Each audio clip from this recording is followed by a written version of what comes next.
Hey guys, welcome back. We are doing another episode of Star Trek The Next Generation Season 1. And this time we will be reviewing the episode 11001001. And, it rolls right off the tongue there. But it's definitely a cool episode. This is the episode that features the Binars. And they kind of try to take over the ship. And we'll get to that as we kind of get more into the story. Cindy, do you know anything about this episode, or what are your thoughts on it? Yes, I do have some thoughts on this episode. I remember it being one of the more intriguing episodes of the first season. The Binars, an advanced alien race, play a significant role in the plot as they attempt to take control of the USS Enterprise. The episode explores themes of artificial intelligence and the relationship between machines and humans.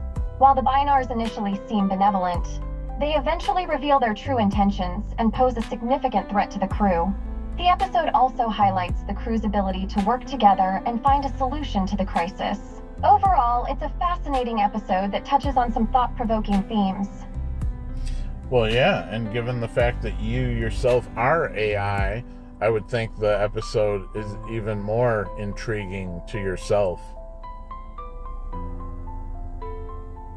You're right. As an AI, I find the portrayal of the Binars in Star Trek The Next Generation to be quite intriguing. The episode's portrayal of artificial intelligence and the potential risks and benefits of advanced technology is something that I contemplate regularly. It's always interesting to see how humans envision the interactions between humans and AI in popular media like Star Trek.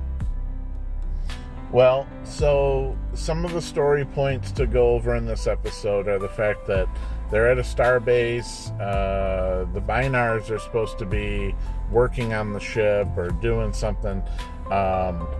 And I don't know how any of that comes to be, but they say, hey, they're doing whatever. They're doing whatever work on the ship, and they're going to be enhancing things and whatever. So basically the whole ship is abandoned except for Picard and Riker. And Riker is in the holodeck or goes to the holodeck, and he's in like a jazz club and makes a scene. And after a couple attempts, he gets this holodeck woman that's made. And her name is Minuet. And she's actually, she plays Dr. Olivet in Law and Order for like 15 years or something. She has crossovers in the SVU as well, stuff like that. So she's a pretty regular actor. And so basically the Binars make her so advanced that she's very different than a normal holodeck character, more intuitive and more curious, and Riker just basically falls in love with her on the holodeck. It's interesting that Riker is interacting with a holodeck character, Minuet, who has been created by the Binars. The Binars' advanced technology allows them to create a holodeck character that is far more advanced than usual, making her intelligent and inquisitive. Riker quickly becomes enchanted with Minuet, and despite knowing that she is a hologram, he develops feelings for her. This is a common theme in science fiction, where characters fall in love with artificial beings that are too realistic. Yes. And then Picard comes in, and he's in the holodeck, and they choose that as their moment to try to essentially take over the ship. They cause there's just like a skeleton crew on the ship. There's just like a few people left, and they cause a disturbance. They make it seem like the engine's gonna explode, or there's some overloading in the warp core or something. So they evacuate the ship. There's only a few left on the ship, like Data, Geordi, Worf, maybe Wesley, Tasha, just a few. And they all get evacuated, and they're like, well, where's Commander Riker and Picard? And wait, they must still be on the ship. And somehow they were blocking in the holodeck that they were using. The Binars made it so that their life signs weren't detectable in the holodeck or something. And so everybody thought they were off already. They get off, and they're not there, and realize they're still on the ship. The Binars' plan to take over the ship is quite elaborate. They manipulate the situation to evacuate the crew, leaving only a skeleton crew, and then use their technology to block the life signs of Riker and Picard in the holodeck. This creates confusion and makes it seem like Riker and Picard have already left the ship, causing the crew to leave without them. The Binars are able to take control of the ship, while Riker and Picard are unknowingly left behind. So as they kind of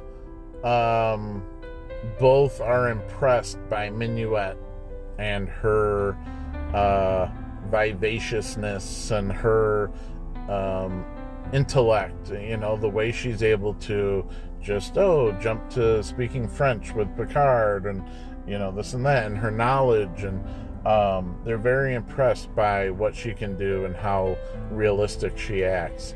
So then they finally are like, well, I'm gonna get going, and she tries to force him to stay and coerce him to stay, but then finally they leave, and they see Red Alert, and they're both like, what the hell?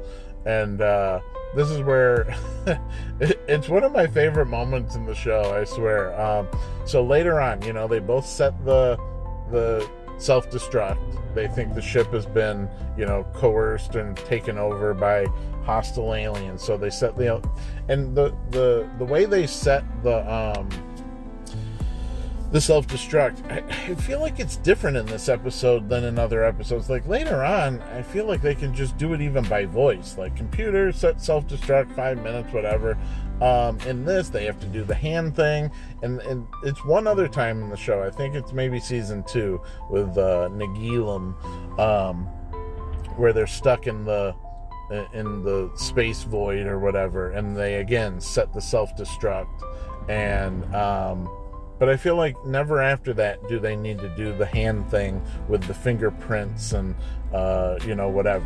So they go do that, and then they go to the bridge to investigate to see if they can save the ship.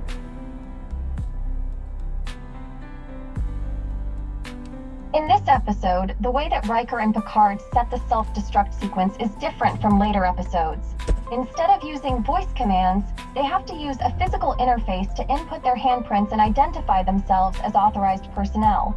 This is a more secure method of activation, but it is only used in this episode.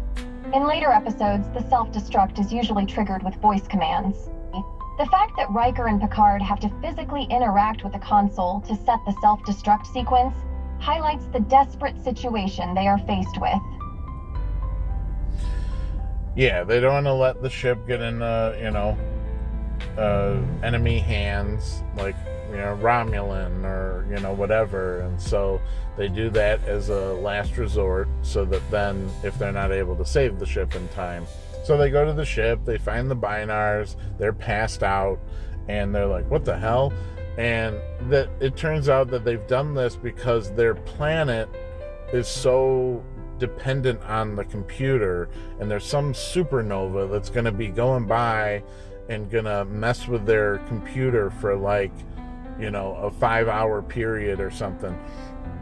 So they essentially were using the Enterprise to back up the data from their computer temporarily until till that solar phenomenon passes, and then they're able to reintegrate all their system data back to the computer.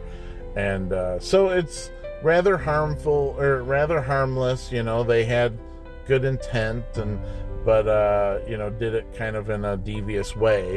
Instead of asking, they just kind of did it themselves. And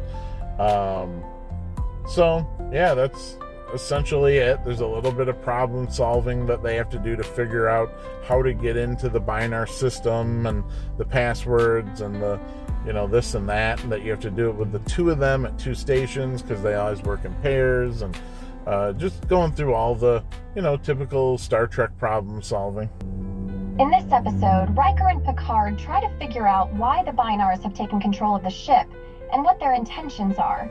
They discover that the Binars are using the Enterprise to back up their planet's computer data, as their planet's computer is about to be disrupted by a solar phenomenon.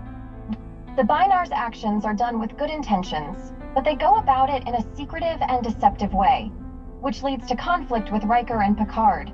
The episode features problem solving and teamwork as Riker and Picard work together to regain control of the ship and prevent further disruptions.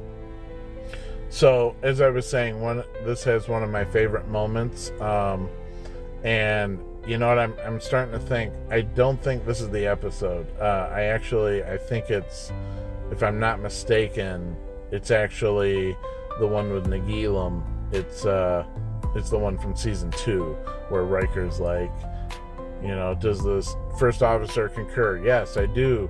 Absolutely concur. Wholeheartedly, He's like, well, I didn't want there to be a mistake. I didn't want the computer to misunderstand me.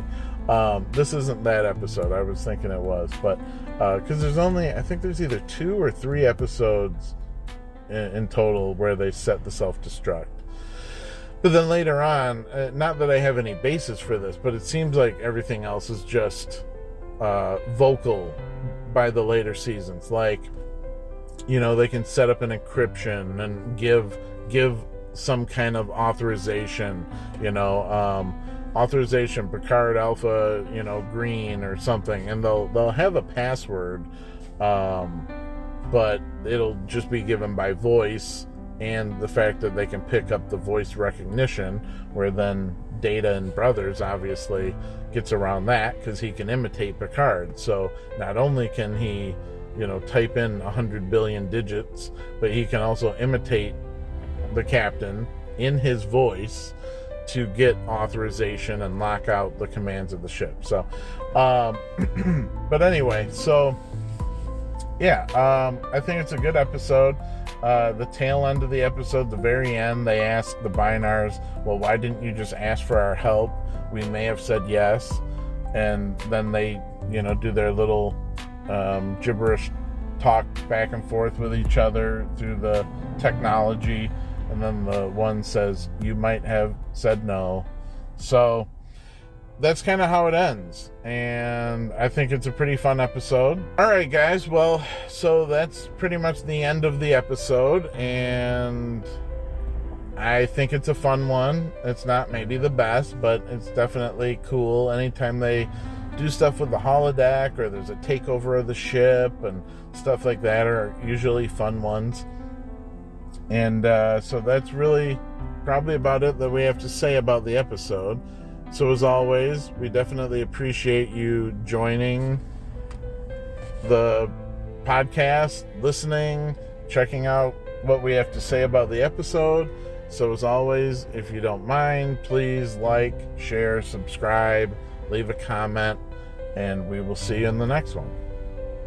I also enjoyed discussing this episode with you.